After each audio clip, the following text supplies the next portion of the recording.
Good morning. As you can hear, I am not in the best of health, but I need to get these videos done for you, so I am going to just plug away at it. So, the first thing I'm going to do is show you how to go about looking at certain things in VATAS. I'm going to do two separate ones for VATAS. One is going to be the regular mechanics of it all. The other one will be about reports.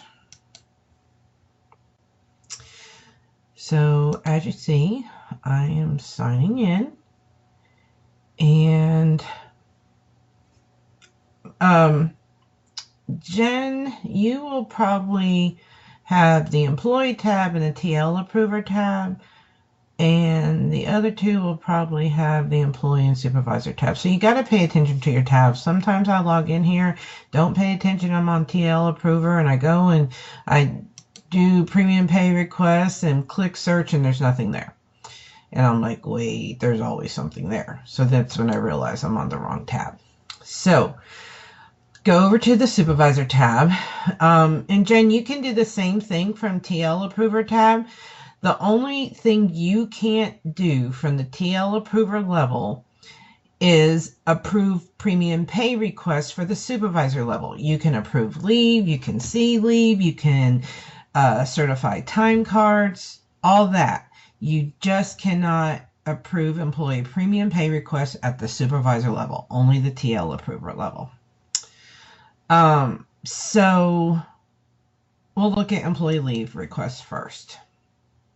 So for the pay period, I always, because if I just click search, so as you see, for any more, nothing populates. So you have to click search. Well, if I click search, you'll see, look, there's August, November, there's all kinds of stuff in here. So I don't want to see all the future stuff.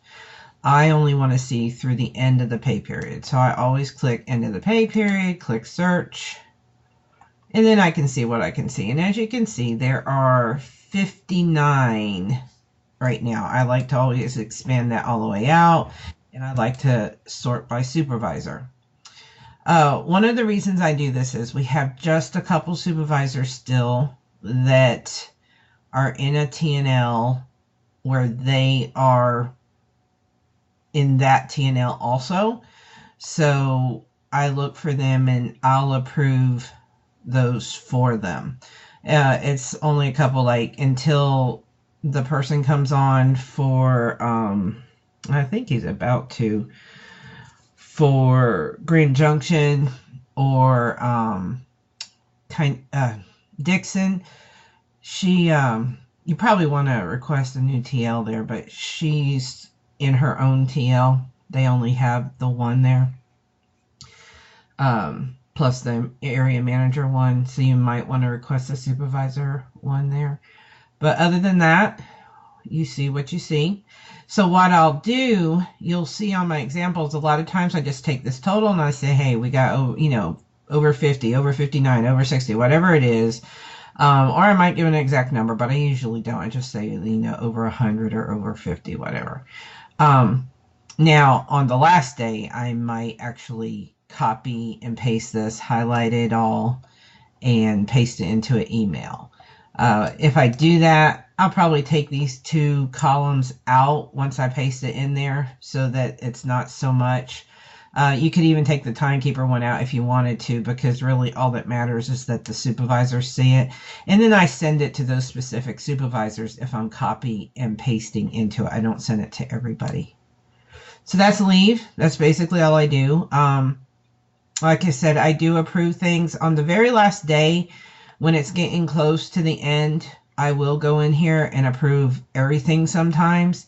I also, on Monday, if anybody's put in leave from the previous pay period, the Monday after the pay period, I will approve everything in there to get those corrections done quickly. The next thing will be premium pay.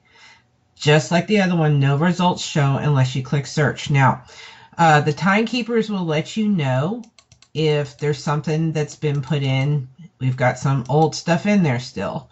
So a lot of times I'll change this back to October and click search. just to make sure I catch any old stuff. So there's only 15 in here right now. I always, like I said, like to sort by supervisor. See, here is Kiwanis.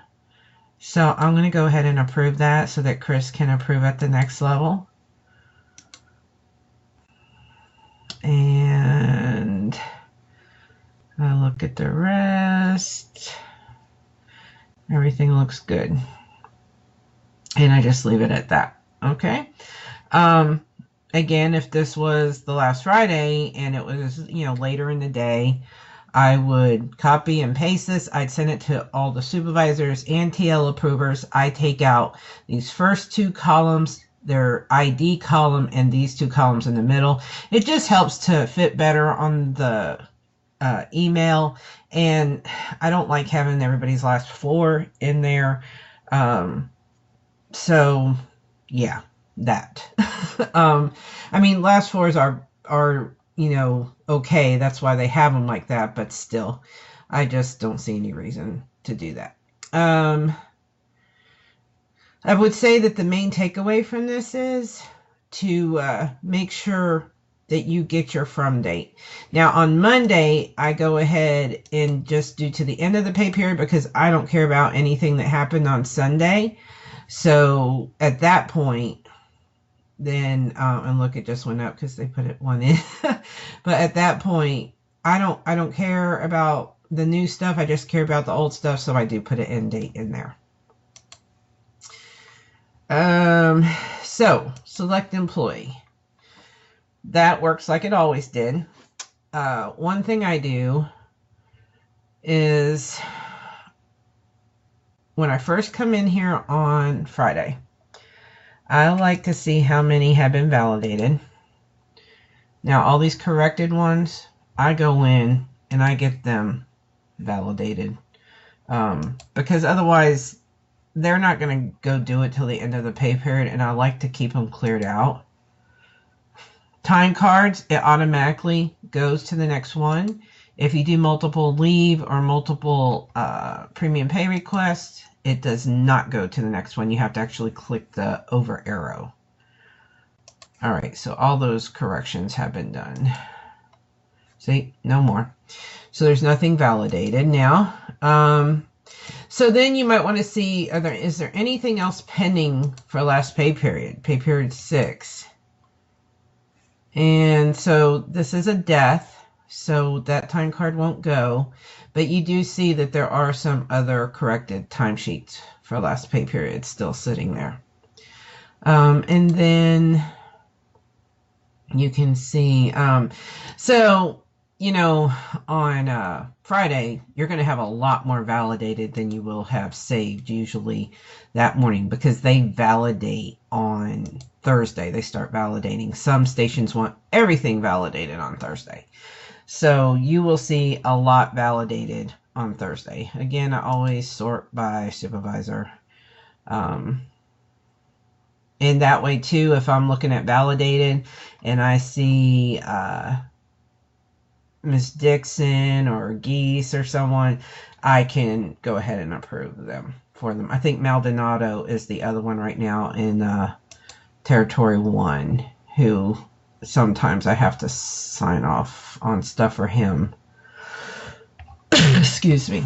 That's really the main thing there, is the all validated and switching the pay period. Now, you can, of course, search by last name if you just want one person. So say we have an issue with price often. We're just going to bring this person up. She's got some stuff going on. So if I wanted to say she called or sent me a message and wants me to return leave request, I go here, but I really prefer to use the calendar so I can see all the leave requests. Of course, she has none in for April right now. Let's just go back to March. I'm sure she had some in March. Yeah, she did. So you can just click on them from here. I like to do it from the calendar personally. But you can select them and go to any of these if they have premium pay requests, to see their summaries, whatever it is you need to see. Usually it's leave and premium pay requests that I am working with, if I'm singling them down. Now, I rarely will put in a supervisor, and I will rarely put in a T&L unit. Now, sometimes I do want just like a whole station. So we'll put Salt Lake City in, and here we get all of Salt Lake City. They do have a new T&L coming. I think it's 021, and the 3 supervisors will be moved over to that T&L. Of course, I may not be on that DOA anymore, so that might be why I'm not seeing it. So slowly I will be removed from all these as a supervisor and be put in as a timekeeper. And that's really the overall things that I do in here. The next thing I'll make a video on will be reports. And I will give you, if I haven't already, I will give you that link separately, because as you see, just real quick, when I click on there, it opens a new one and it says reports. And the reason for that was the reports were actually part of what was crashing VATAS on payroll days. So they made reports not usable in here, and you jump to a different server now for that. That's all I can think about for this. Hopefully, what I went over makes sense. If not, you know where to reach me. But as you see, it's not real difficult. It's just a matter of making sure things get done and taken care of. If you follow the instructions that I put on here for checking these things and sending the sample emails, it's like a few minutes a day. You know, you click on it, you sort, you either take the total or you copy and paste and send the emails, and you're done. Friday, yeah, you're going to go in here a few times and check it to, you know, make sure everything's moving out, things are getting done.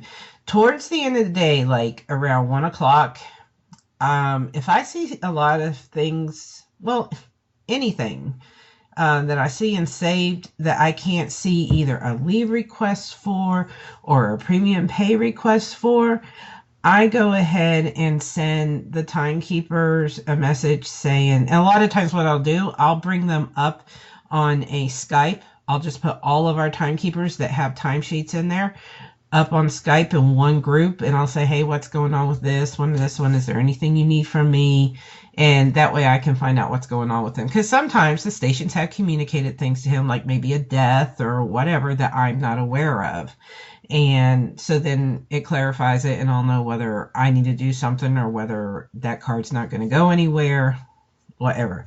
Now, when 2 o'clock comes, or even towards the end of the day, because Friday you have later than 2, but, you know, stations want them at 1 and 2 o'clock. But if there's just a couple lingering, I stop looking, because this is the thing, you still have Monday. And I am not going to waste my time for just a few cards in there. They can be taken care of on Monday. So that's the way I look at it. It's up to you. Like I said, I do send reminders to people.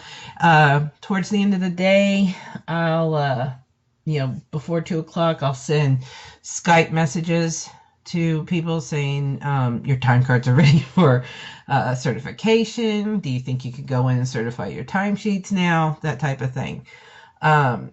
Chris Jones is great about going in and doing TL approver. That's mostly what he has access to for people that I can't get a hold of, or sometimes I just need to get them all done and I don't want to have to contact everybody in the world. You know, I would have already sent out emails, and if they're not responding, then I go to Chris. If Ron or Bob are going in there, a lot of times I'll say, can you take care of any others that you see? And they'll go ahead and do it. To me, if they see their own area managers in there and not taking care of things, well, they can bring that up with their area managers. In the meantime, I just need to get this stuff approved and get it out. I think that covers everything. If I I forgot something, just ask me and I'll answer it, and we'll make sure it gets recorded somewhere where you can keep track of it.